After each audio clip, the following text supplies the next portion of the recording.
문화가 중요하다라는 책이 있습니다. 문명의 충돌이라는 책을 쓴 미국 하버드 대학교 교수인 세뮤얼 헌팅턴의 책입니다. 그 책의 서문은 우리나라 이야기로 시작되고 있습니다. 1960년대 초 한국과 아프리카의 가난은 경제 사정이 비슷했다고 합니다. 두 나라 모두 경제 원조를 받고 있는 가난한 나라였습니다. 그런데 30년이 지난 1990년 초에 한국과 가나를 비교했을 때에는 엄청난 차이가 있다는 사실에 이 헌팅턴 교수가 깜짝 놀랐다는 것입니다. 30년의 세월이 지난 1990년 초에 한국은 세계 10위권의 경제 규모를 갖춘 산업국가로 발전을 했습니다. 자동차, 전자제품 등 많은 것을 수출하는 세계적인 수준으로 성장을 했고 국민소득도 선진국 수준으로 높아졌습니다. 그리고 민주주의 제도를 착실하게 실천하는 나라가 되었습니다. 하지만 아프리카의 가난은 여전히 가난을 면하지 못하고 있습니다. 국민소득이 우리나라의 15분의 1 수준에 겨우 머물러 있습니다. 이 당시 헌팅턴 교수는 이런 차이가 난 이유를 문화에 있다고 보았습니다. 근검절약, 투자, 교육, 조직, 극기정신 등을 가치로 여기는 문화가 엄청난 성장을 이루게 한 것이라는 보고였습니다. 물론 이런 문화만이 우리나라의 성장을 주도한 것은 아닐 것입니다. 우리도 몰랐던 한국의 힘이란 책에 보면 재미있는 내용이 나옵니다. 우리나라가 갖고 있는 힘 가운데 하나가 이 빨리빨리 정신이라는 거죠. 그 빨리빨리 정신이 우리나라를 IT 강국으로 만드는 밑거름이 되었다는 것입니다. 이렇게 세상은 빠른 것도 요구하고 있습니다. 하지만 우리가 빠르게 빨리 가는 것만이 과연 좋은 것일까요? 그렇지 않습니다. 빨리빨리 정신이 언제나 좋은 결과만 낳는 것은 아닙니다.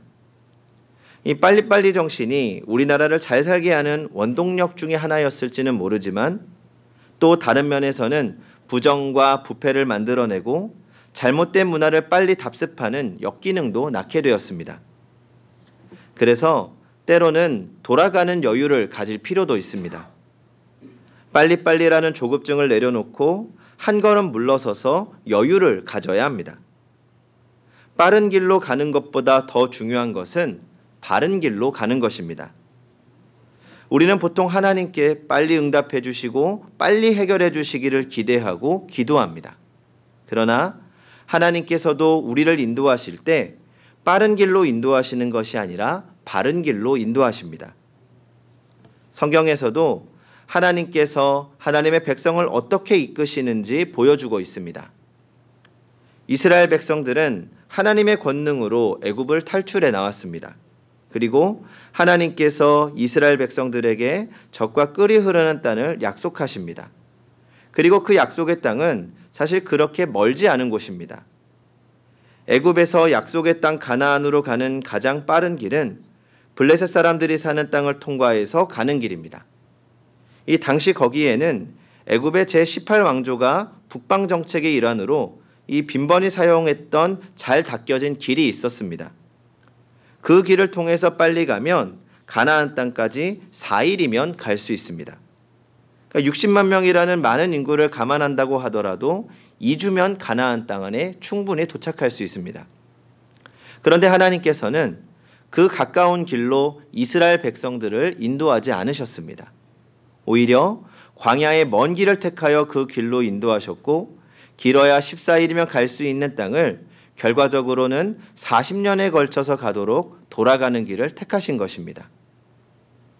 하나님께서는 왜 빠른 길을 놔두고 먼 길로 돌아가게 하셨을까요? 우리가 먼저 늘 명심해야 할 것이 있습니다.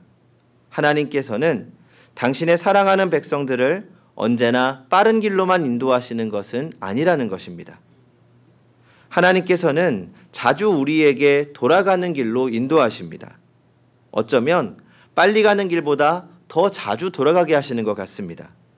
그러나 하나님께서 돌아가도록 하셨지만 지나고 보면 하나님께서 돌아가게 하신 그 길이 더 아름다운 길이었고 결과적으로는 가장 빠른 길이었음도 깨닫게 됩니다. 하나님께서도 이 물리적으로 블레셋 사람의 길로 가는 것이 훨씬 빠르다는 것 당연히 알고 계십니다. 그래서 오늘 본문 17절에서 이렇게 말씀합니다. 바로가 백성을 보낸 후에 블레셋 사람의 땅의 길은 가까울지라도 하나님은 그들을 그 길로 인도하지 않으셨으니 하나님께서도 다 아신다는 겁니다. 블레셋 사람들이 살고 있는 땅으로 가면 훨씬 빠르다는 것 알고 계셨는데도 불구하고 일부러 그 길로 인도하지 않으셨습니다. 왜 그렇습니까? 지금 당장은 그 길이 더 가까워 보여도 결국에는 그 길이 더 멀어질 수 있기 때문입니다. 하나님께서 가까운 블레셋의 길로 인도하지 않으신 이유를 이렇게 설명합니다. 17절 뒷부분입니다. 이는 하나님이 말씀하시기를 이 백성이 전쟁을 보면 뉘우쳐 애굽으로 돌아갈까 하셨습니다. 이 지름길에는 강력한 블레셋이 버티고 있었습니다. 그러니까 아직 준비되어 있지 않은 이스라엘이 이 블레셋과 싸우게 되면 이 전쟁에 대한 두려움 때문에 다시 돌아갈 것이라고 생각했던 겁니다. 그래서 하나님은 이스라엘 백성들이 하나님의 백성으로 성숙할 때까지 40년 동안이나 광야의 길을 걷게 하십니다. 그리고 하나님은 성숙해진 이스라엘 백성들에게 가장 적절한 때, 가장 적절한 방법으로 약속의 땅으로 인도하십니다.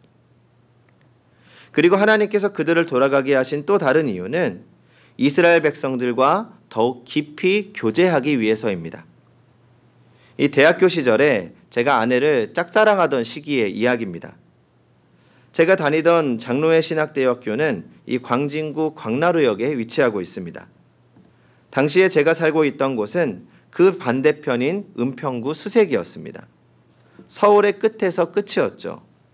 그런데 당시 아내는 은평구 역촌동에 살고 있었습니다. 그러니 학교에서 수업을 마치면 돌아가는 길이 비슷한 거죠. 그러니까 문제는 대학교에서 각자 듣는 수업이 달라서 집에 가는 시간이 다르다는 겁니다.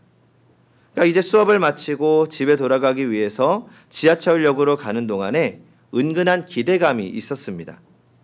혹시 가는 길에 이 아내를 우연히 만나서 집에 같이 갈 수 있지는 않을까? 그러다가 혹시 마주쳐서 같이 가는 날이 생기면 이 집에 가는 길이 내내 참 행복합니다. 그런데 또 이 아쉽고 슬픈 시간이 다가옵니다.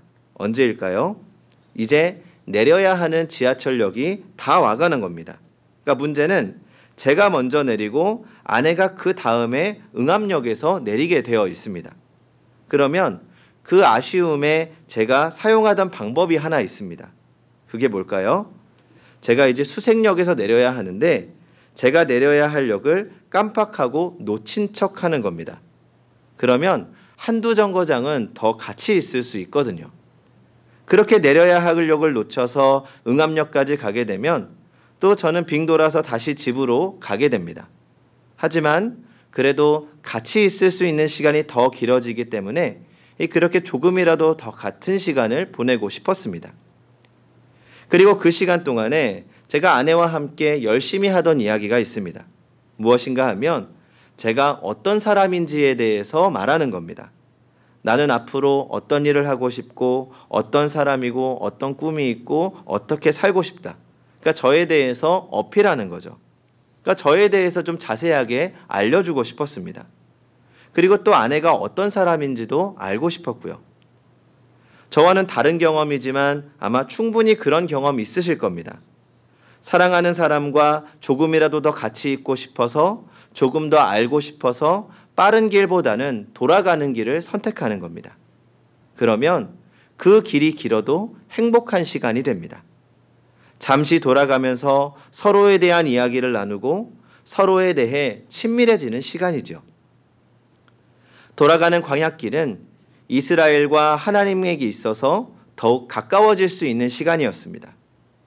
낮에는 구름 기둥과 불 기둥으로 늘 함께 하셨고 밤에는 불 기둥으로 늘 함께 하셨고 배가 고플 때마다 만나와 메추라기로 채워주셨습니다. 아말렉의 위협을 받을 때에도 하나님이 도와주셨습니다.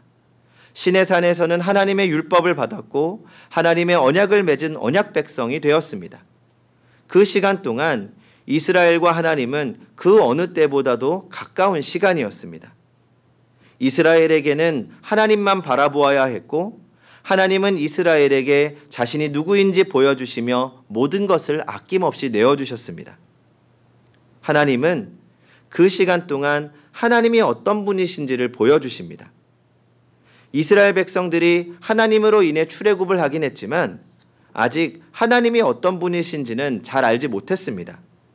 하나님은 광야길을 통해 하나님이 어떤 분인지 알려주셨고 이스라엘과 더 깊은 관계를 맺으셨습니다.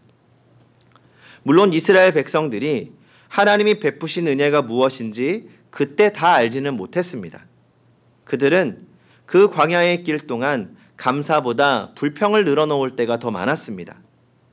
하지만 시간이 지나 가나안 땅에 도착했을 때 또 더 시간이 지나서 이방 나라의 포로가 되어서 어려움에 처하게 됐을 때 그때가 되어서야 하나님이 어떻게 자신들과 함께 하셨는지 얼마나 큰 은혜로 자기들을 보살펴 주셨는지 하나님의 은혜를 더 깊이 깨닫게 됩니다.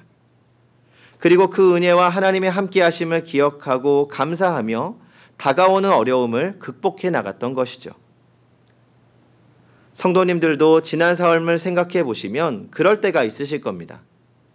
분명 그때는 하나님께서 내 기도에 빨리 응답해 주지 않으셔서 실망하고 원망하기도 했습니다. 그러나 조금 시간이 지나고 보았을 때 하나님께서 거절하시거나 기다리게 하셨던 이유를 깨닫게 됩니다. 그때만큼 하나님께 간절히 기도했던 적이 없고 그때만큼 하나님과 가까웠던 적이 없습니다. 또 시간이 지나서 그때에야 하나님의 섭리를 깨닫고 감사하게 되는 것이죠. 그러나 또 시간이 조금 더 지나면 다시 문제를 두고 기도하면서 하나님이 빨리 응답하시기만을 바라고 있는 우리의 연약한 모습을 발견하게 됩니다. 그럴 때 우리는 지금까지 우리를 인도하신 하나님을 신뢰하며 기다릴 줄 알아야 합니다. 그리고 묵묵히 하나님이 함께 하시는 바른 길로 걸어가야 합니다. 그 길이 돌아가는 길일 수도 있고 고난이 있는 광야길일 수도 있습니다. 그러나 그 길에는 은혜가 있습니다. 우리 하나님은 우리의 가장 좋은 것을 가장 적절한 때, 적절한 방법으로 주시는 선하신 하나님이시기 때문입니다. 그렇다면 오늘 우리는 어떻게 하나님이 함께 하시는 바른 길을 걸어갈 수 있을까요? 제가 청년 사역을 하면서 이 청년 시절에 늘 하던 이야기가 있습니다. 비전을 품고 살아가야 한다는 겁니다. 그러면서 꿈과 비전의 차이에 대해서 가르쳤습니다. 꿈은 내가 되고 싶은 무언가이고 비전은 하나님께서 나에게 주시는 것이다. 그러니까 이렇게 비전에 대해서 강조하면 꼭 시간이 지나 저에게 고민 상담을 하는 친구들이 있습니다. 대부분 청소년들의 고민은 대학교, 그리고 청년들의 고민은 직장입니다.